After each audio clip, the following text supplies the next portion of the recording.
The title of the study that I analyzed is Practicing Change, Curriculum Adaptation and Teacher Narrative in the Context of Mathematics Education Reform. And this is written by Corey Drake from Iowa State University and Miriam Sheeran from Northwestern University.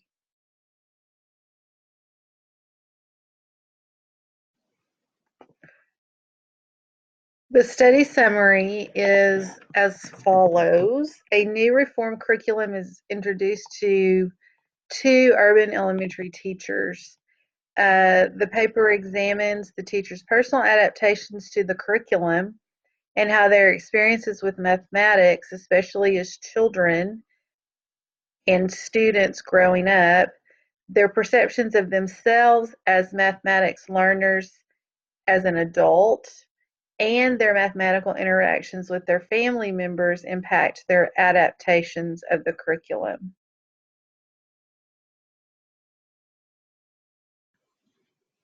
Some background, the curriculum first. The curriculum implemented was Children's Math Worlds, or CMW. This is an elementary level mathematics curriculum. It was aligned with many of the ideals of the NCTM Principles and Standards published in 2000 and other reform documents.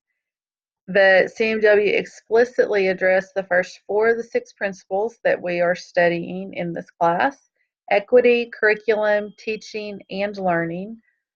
It has blended aspects of both traditional and reform-oriented instructional methods.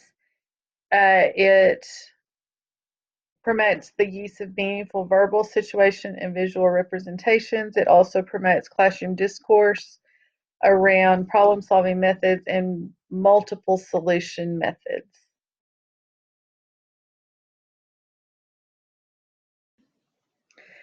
Now for some background on the teachers. These teachers were chosen out of 20 different teachers who have been in some professional development within their school district and with the CMW publishers. They are both female. They have 7 to 10 years experience. One of the reasons they were chosen is because of their experience level. This studies have shown that this is about the time that teachers make some changes to their teaching, either because of experience or because of a new curriculum. They are lower elementary teachers. One is a first grade teacher, one is a second grade teacher. There are approximately 4 classrooms per grade level in this elementary school. They teach a majority of African American and Latino students, and more than 90% of those students are on free or reduced lunch, which is something that we all, or most of us as teachers now, teach this pretty much the same dynamic. Teacher A is known for her control of her students, both behaviorally and intellectually. In this study, she had to give up some of that control to adapt and to participate in the curriculum. Teacher B has rarely used a formal curriculum. She is a former kindergarten teacher, and so she's really never followed a set of written materials. And she admitted to the authors that her previous instruction really seemed to be a bunch of unrelated activities.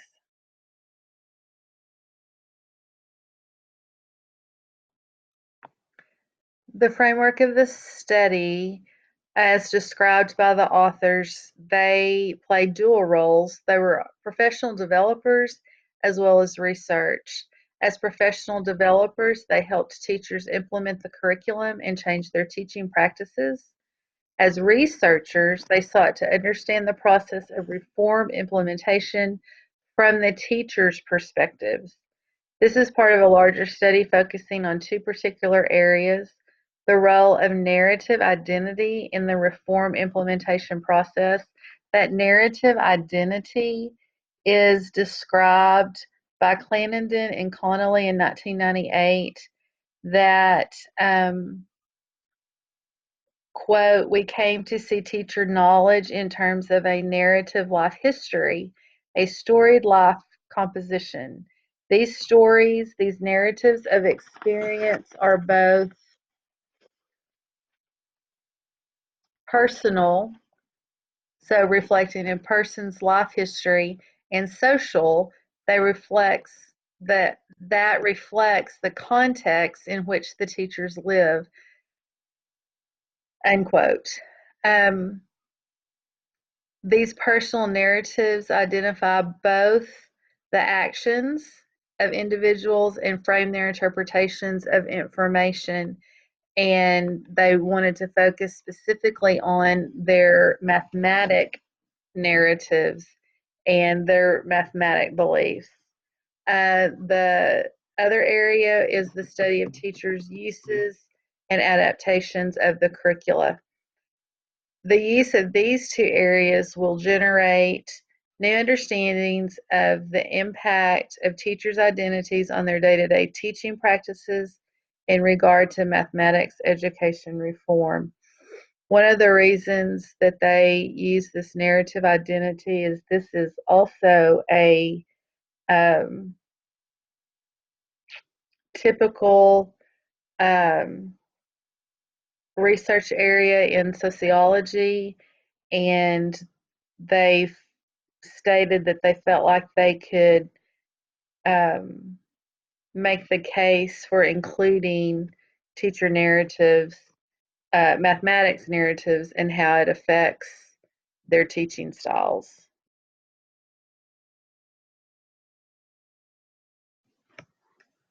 So, in keeping with the framework of the study, the teachers were asked for their mathematics story because it's believed that it helps them understand, and the researchers, more about the role of adaptation.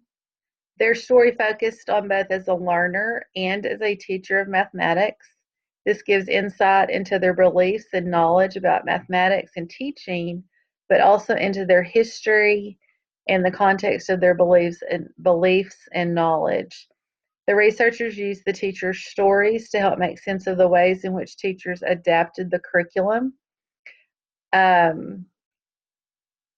I know in my own teaching, I have adapted curriculum in areas where I also struggled as a student.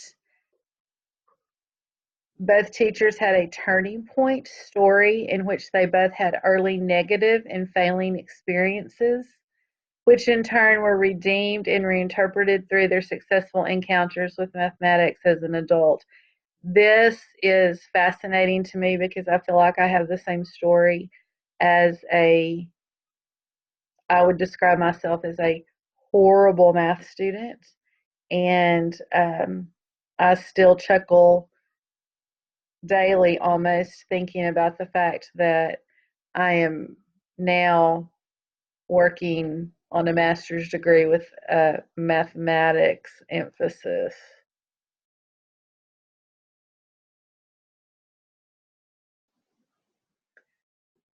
The data and analysis portion of this study, uh, data was taken from teacher observations by the researchers, lesson transcripts, pre and post observation interviews of the teachers by the researchers, and then the teachers' prior work where they described their model of curriculum use.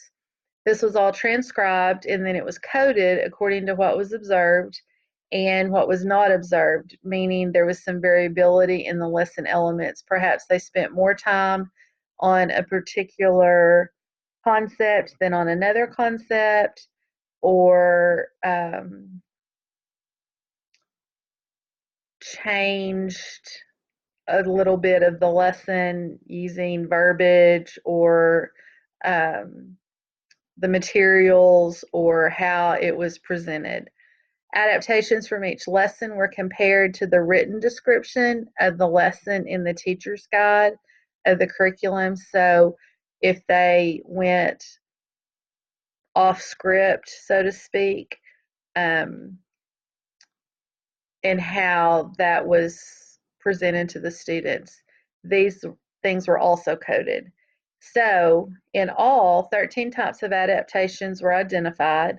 3 were structural, omissions or added or substituted activities, so activities that were just completely left out, or they added or substituted activities that were not necessarily from that particular curriculum. There were also 10 adaptations within the activities, such as changing the terminology, order of the activities, the materials that were used, participant structures, meaning individual to group, or it was perhaps a group activity and it was made into individual activity, increasing student control, increasing teacher control, the time spent on the activities, or activities that were completely omitted, or problems that were completely omitted, or problems that were added or changed in some particular way.